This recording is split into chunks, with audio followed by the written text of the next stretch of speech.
Bonjour à tous mes frères et sœurs, j'espère que vous allez bien, moi ça va très très bien. Alors aujourd'hui nous allons nous plonger dans un reportage exceptionnel sur la ville de Sodome et Gomorrhe.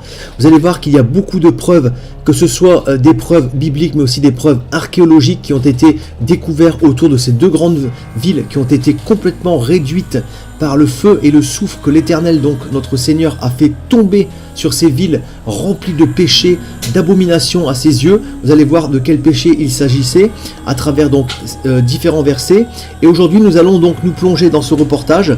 Donc, on va faire un petit débat de quelques minutes juste avant, et ensuite je vous laisserai avec un reportage vidéo exceptionnel avec, vous allez voir, des squelettes qui ont été retrouvés, également du soufre qui a été retrouvé donc dans cette ville de Sodome et Gomorrhe, et le soufre est d'une qualité, d'une pureté que l'on ne peut trouver nulle part ailleurs sur terre. On atteint les 97,5%.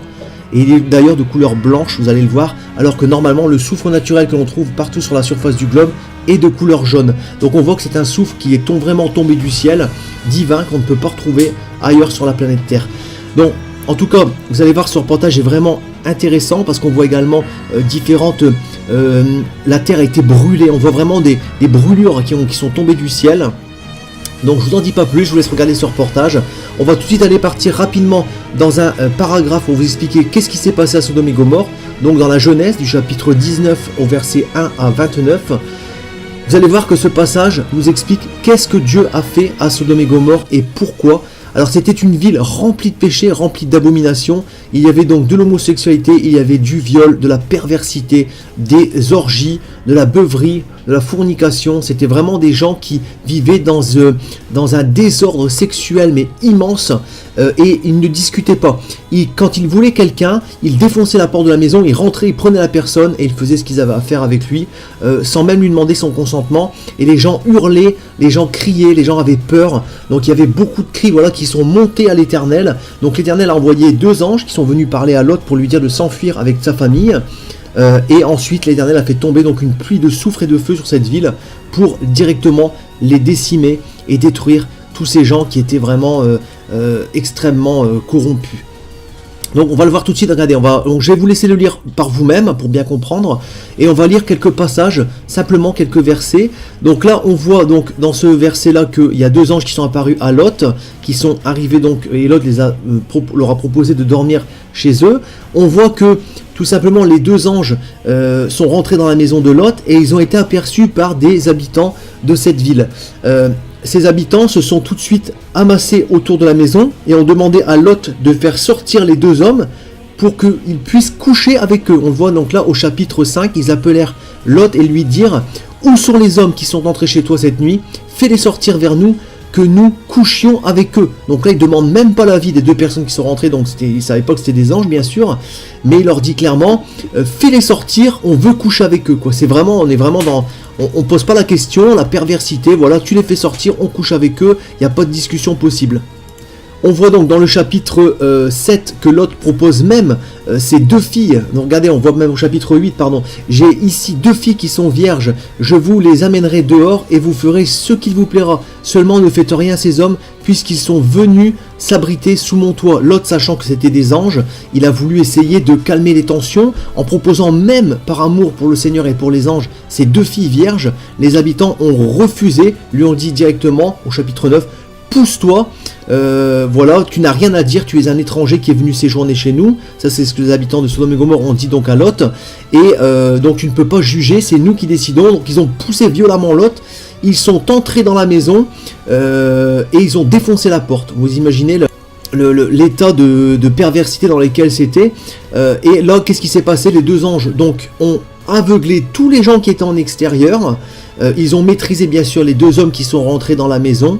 Ensuite, les anges ont dit à Lot de prendre les beaux garçons, les belles filles, enfin voilà, tous ceux qui étaient vraiment proches de lui, de sortir de la ville en courant, de s'enfuir. Lot a demandé donc simplement une petite faveur à l'Éternel en lui proposant de rentrer dans une ville qui était proche, qui était petite, pas très très loin de là, qui s'appelle la ville de Tsoar.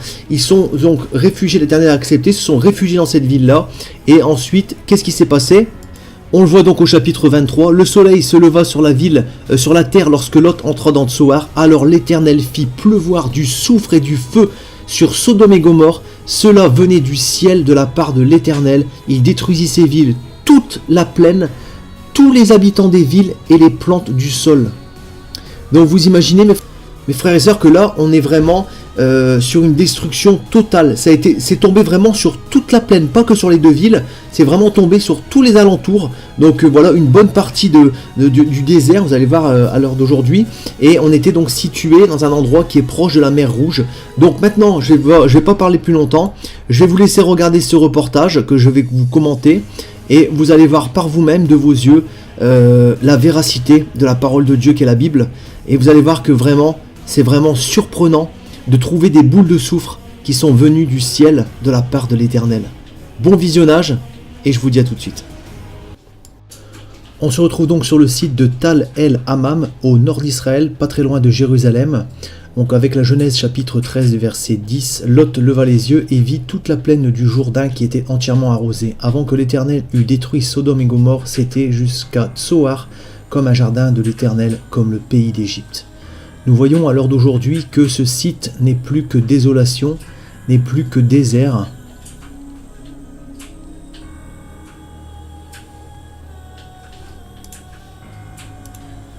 Et que nous sommes donc pas très loin de la mer Rouge. La terre a été complètement calcinée, complètement brûlée. Nous voyons ces couches successives et le côté friable de la terre. Comme si qu'un feu du ciel était tombé sur cet endroit, le brûlant par couches successives. On y trouve également des restes d'habitations en préconstruction, comme si la vie s'était arrêtée très brusquement, d'une seconde à l'autre.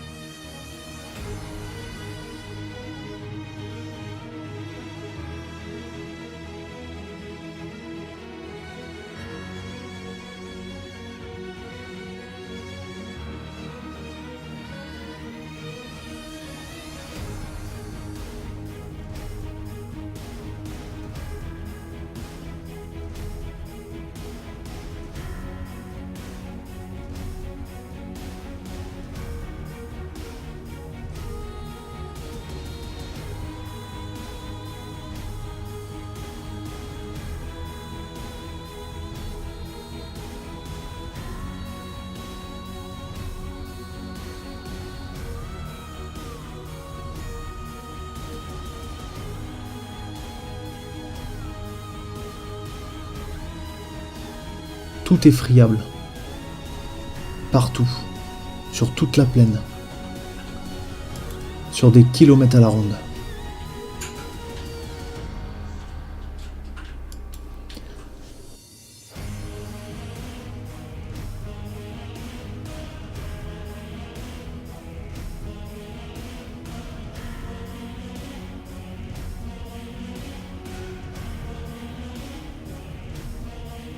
Concernant le soufre qui a été retrouvé, les billes de soufre retrouvées un peu partout dans cette plaine, pures à 95,7%, de couleur blanche.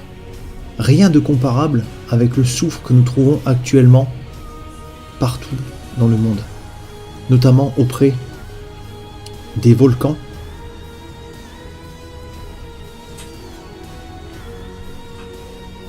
et qui est toujours de couleur jaune.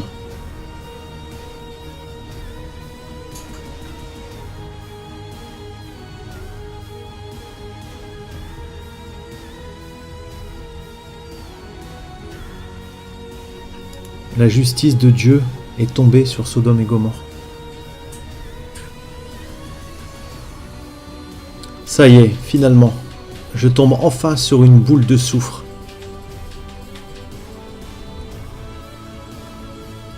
Mesdames et messieurs, une boule de soufre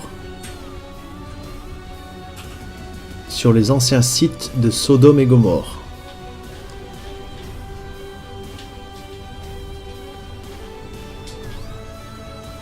Ce qui est incroyable avec ce soufre, c'est que sa pureté n'est retrouvable nulle part ailleurs dans le monde.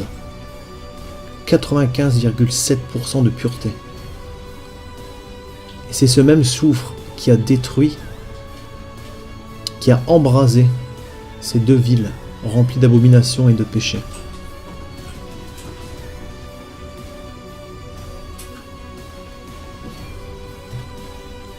J'en ai enfin trouvé une, elle est réelle, et je vais y mettre le feu pour voir comment cette combustion se produit.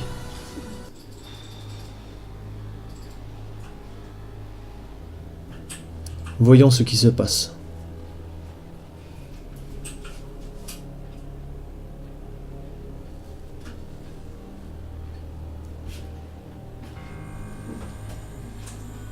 Waouh, l'odeur est vraiment caractéristique.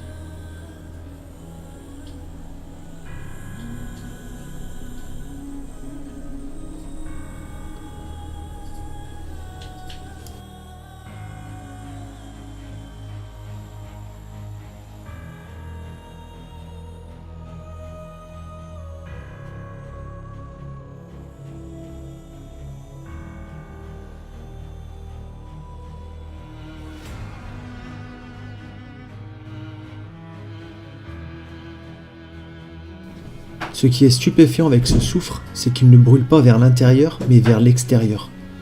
Et il brûle en entière globalité.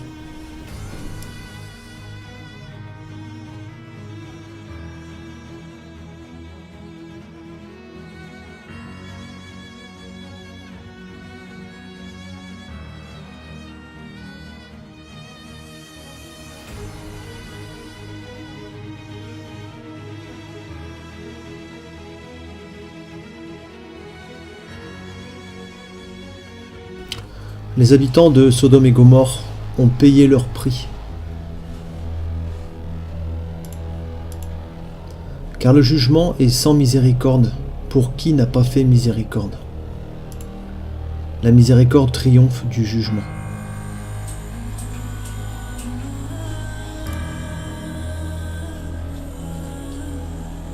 Les habitants de ces deux villes se livraient à l'abomination de l'homosexualité. Ils se livraient à la perversité, aux orgies, au péché, loin des commandements de Dieu. Et la justice divine s'est abattue sur eux.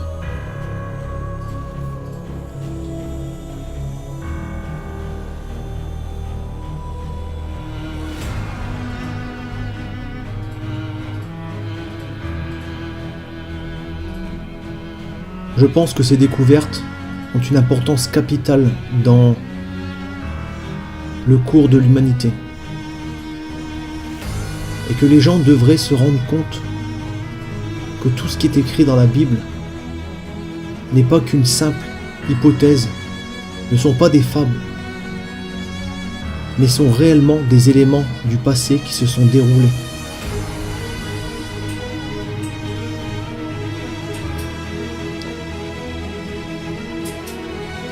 Que le Seigneur a agi avec justice sur les méchants.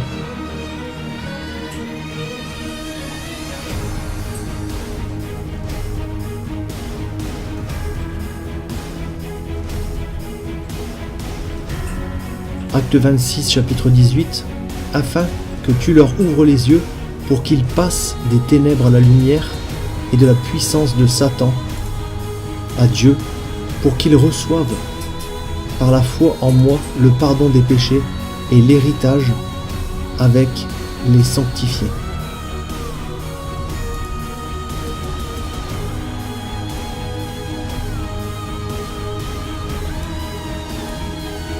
Dieu est réel, le paradis est réel, l'enfer est réel, le diable est bien réel. Toutes ces choses dont nous entendons très peu parler sont bien réelles. Encore faut-il s'y intéresser, encore faut-il vouloir lire la parole de Dieu. Mais lorsque nous prenons le courage et l'intelligence de lire ce livre, nous nous rendons compte que Dieu nous aime et qu'il veut nous sauver. Et qu'il nous a aimés le premier en envoyant son Fils, Jésus-Christ, sur terre.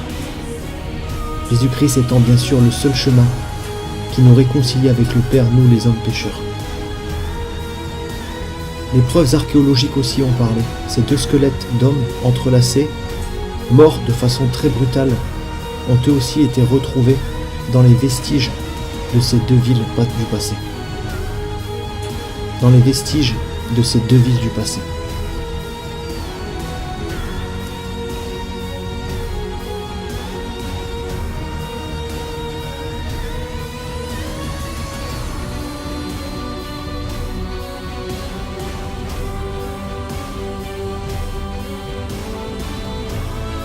Il disait, le temps est accompli et le royaume de Dieu est proche. Repentez-vous, changez de vie et croyez à la bonne nouvelle du Seigneur Jésus-Christ.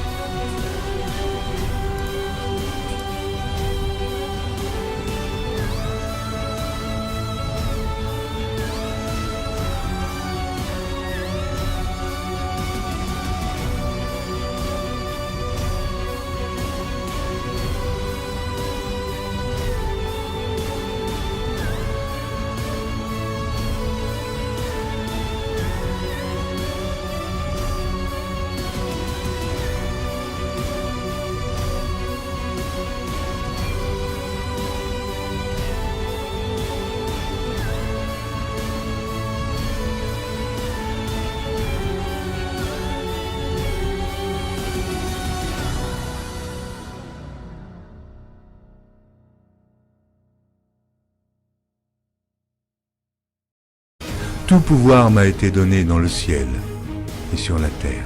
Il y a plusieurs demeures dans la maison de mon Père. Si cela n'était pas, je vous l'aurais dit. Je vais vous préparer une place. Et lorsque je m'en serai allé et que je vous aurai préparé une place, je reviendrai et je vous prendrai avec moi, afin que là où je suis, vous y soyez aussi. Vous savez où je vais et vous en savez le chemin. Je suis le chemin, la vérité et la vie. Nul ne vient au Père que par moi.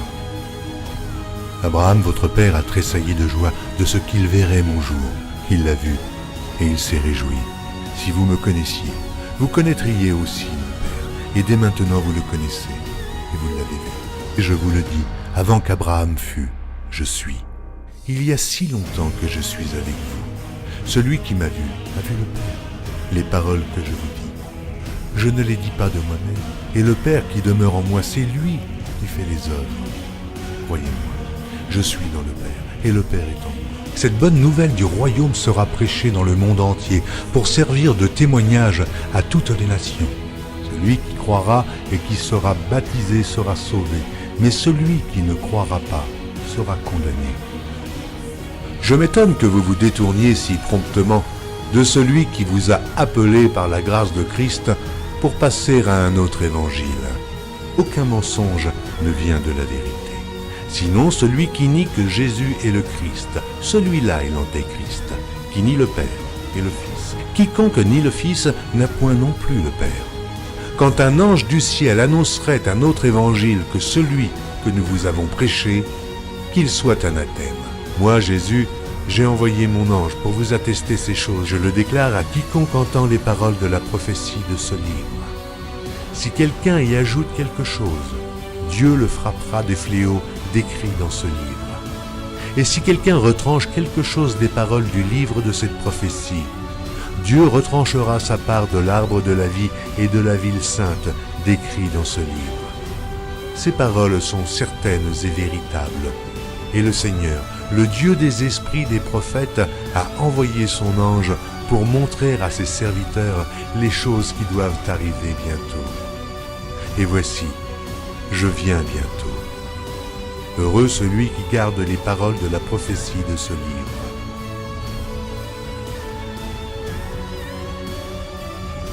Voici, il vient avec les nuées, et tout œil le verra, même ceux qui l'ont percé. Et toutes les tribus de la terre se lamenteront à cause de lui. Oui. Amen. Je suis le rejeton et la postérité de David, l'étoile brillante du matin. Je suis l'alpha et l'oméga, dit le Seigneur Dieu, celui qui est, qui était et qui vient, le Tout-Puissant, le premier et le dernier, le commencement et la fin. Que la grâce du Seigneur Jésus soit avec tous. Moi, Jésus, je viens bientôt. Vous êtes d'en bas, moi je suis d'en haut.